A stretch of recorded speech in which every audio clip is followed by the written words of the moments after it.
Today we're jumping into a topic that can feel, a little intimidating, but is absolutely non-negotiable for founders: workers' compensation insurance.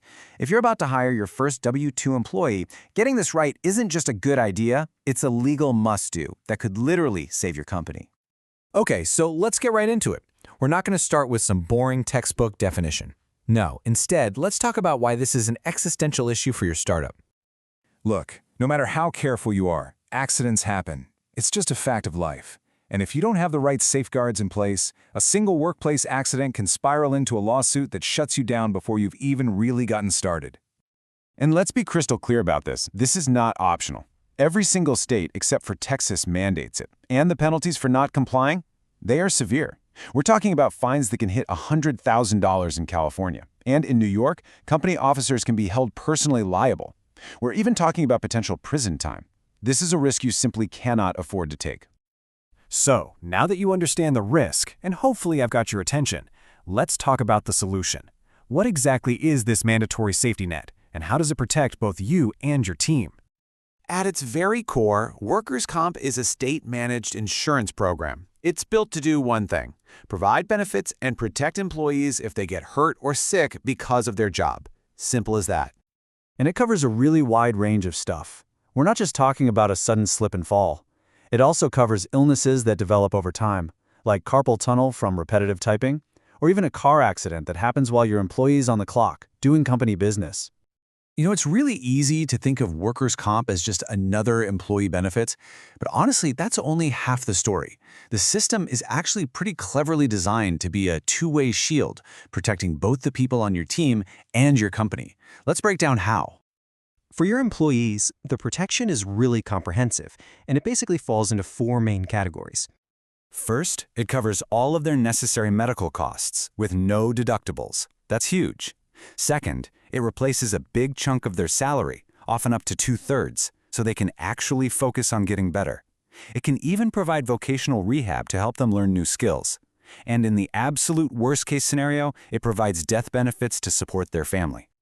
Okay, but here's the part you as a founder really need to hear. The system is also designed to protect your business from total financial ruin. The controlled, predictable cost of an insurance claim is just a world away from the completely uncapped, company-killing damages of a civil lawsuit. And this right here, this is the fundamental trade-off. This is the grand bargain of workers' comp. In exchange for getting those guaranteed benefits, the employee generally gives up their right to file a costly, unpredictable, and frankly terrifying personal injury lawsuit against you. This is the shield that protects your company. Now, that shield isn't totally bulletproof. It's really important to note that an employee can still sue you for intentional harm or for not telling them about their rights. But, and this is the big one, they can absolutely sue you for not having the required workers' comp coverage in the first place. Okay, so now we're getting to what is, without a doubt, the most complex piece of this puzzle for any founder: navigating the crazy state-by-state compliance minefield. This is where it gets messy because the rules can change dramatically the second you cross a state line. Many of the big states like California and New York require you to have coverage from your very first hire. But then other states have these slightly higher thresholds, kicking in once you have 2, 3, or even 4 employees. You have to know the rule for every single state you operate in. Which brings us to the unique situation in Texas. It's the only state where private employers can actually opt out of the system. Now, about 28% do. They're called non-subscribers, but they are taking on a massive risk. By opting out, they lose key legal defenses in court, which means they face unlimited liability if an employee gets hurt and decides to sue. And then you have these 4 states in Ohio, North Dakota, Washington, and Wyoming. You don't get to shop around for a private insurance company. Nope. You are required to buy your coverage directly from a government-run program. It's a whole different ballgame. And just as important as knowing who's covered is knowing who isn't. States almost always exempt certain classes of workers. Independent contractors are the key example, of course, but you'll also see exemptions for agricultural workers, and sometimes corporate officers can opt out if they own a big enough chunk of the company.